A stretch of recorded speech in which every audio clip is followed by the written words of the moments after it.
Welcome to the Growth Lab podcast, the only B2B sales podcast with proven strategies, tools, and tactics for selling into construction, FM, and property management. I'm your host, Matt Harris, the creator behind the Growth Lab.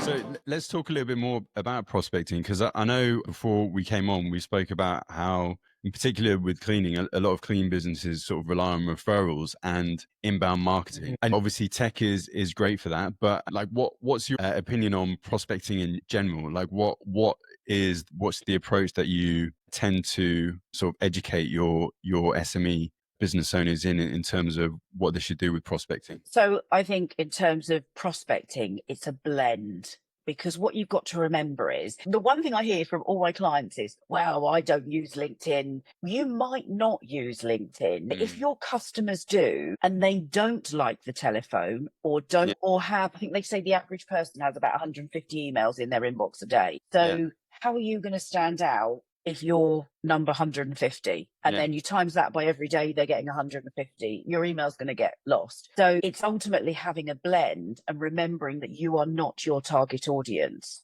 potentially. And if you want to open up the opportunities to lots of different demographics, then you need to understand that being on different platforms is going to help you. So we use LinkedIn a lot. Not only do we post on LinkedIn, but we will do direct messages. I'm not a massive fan of in mails, if I'm honest, because most people don't use them very cleverly. Most people want to send me an essay in my email. And I literally click on it, I roll my eyes and just go, ugh. And I don't even look at it. The first thing I do is scroll to see how long it is. That's not going to work. So that's the first thing I will do. So I think you need to be really smart with your messaging if you're going to be using LinkedIn, especially in mails. But I use direct messaging on LinkedIn. So I will identify my target audience. I will connect with them. Don't always send a connection message. Sometimes I will just connect with them.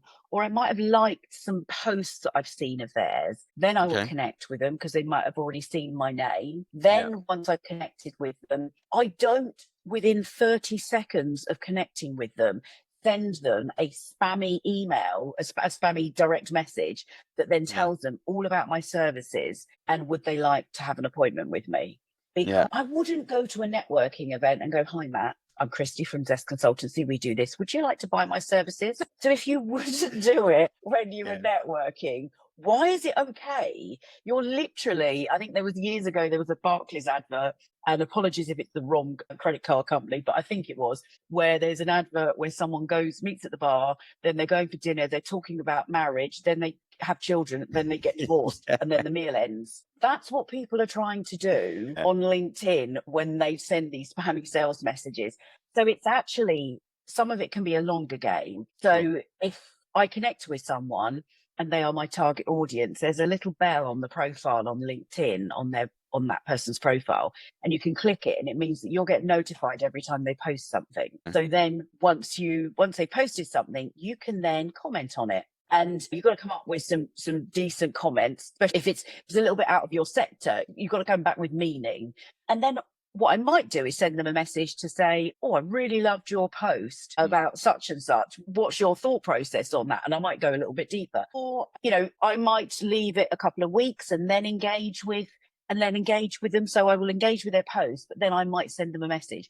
But I won't do it straight away because I think it looks like it's been automated, and I think you have to be careful. However, prospecting is a numbers game. So if actually you're after volume, then maybe that is okay. But for our business, we don't do it that way, because we're not after a numbers game. The other thing that I would do is send people voice notes on LinkedIn. So you can do I heard about your mobile phone. Love it. But Really? you can only do it on your mobile phone. And it's a really short message that you send. I think it's either 30 seconds or 60 seconds. And it's short and sweet, but it stands out in someone's inbox. And instead of those emails that I go when I see them, you would look at it because you're like, oh, because intrigue gets the better of you because you can't see what's in it.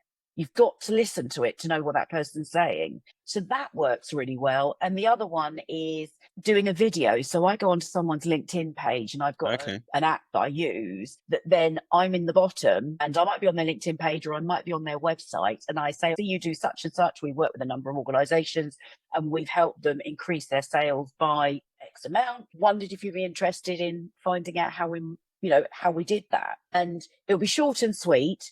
You can do it where you're literally just you on the video as opposed to having anything in the background. And again, it's no more than minute, 2 minutes, and you send that. And the great thing about that is there are some tools that can track that so you can see if someone's opened it. Okay.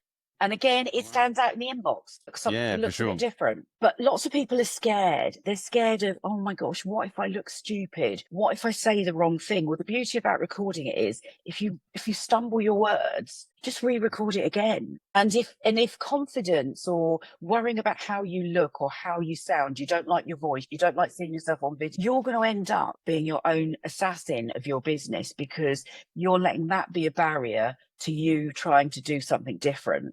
And lots of salespeople are adopting these approaches. And if you take and procrastinate and take forever to do it, by the time you do it, everyone will have moved on to something. For sure. So it's sort of being brave. Just seize the moment. Just go for it. Do it and develop. When I worked in the corporate world, we used to use the reference of about people having Teflon shoulders. You kind of do have to have Teflon shoulders and like nothing sticks. And you just have to brush it off. If someone says no, not today, thank you. It's not about you. It's just they don't need your services right now. And then move on and then do the next call, send the next email, send the next direct message. But don't let it stop you in your tracks. You've got a target, set yourself your target and just go for it. Don't put barriers in your way. For sure. And even if it is the no, going back to mindset at the start of this chat, you've already contacted them once. So maybe right now it's not right. You use your CRM, you log a follow-up in 3 or 6 months' time. You've got a point of reference then to go back to and say, look, I got in contact last time. I know it wasn't quite the right time. Like, are you open for a chat now? Is now a better time?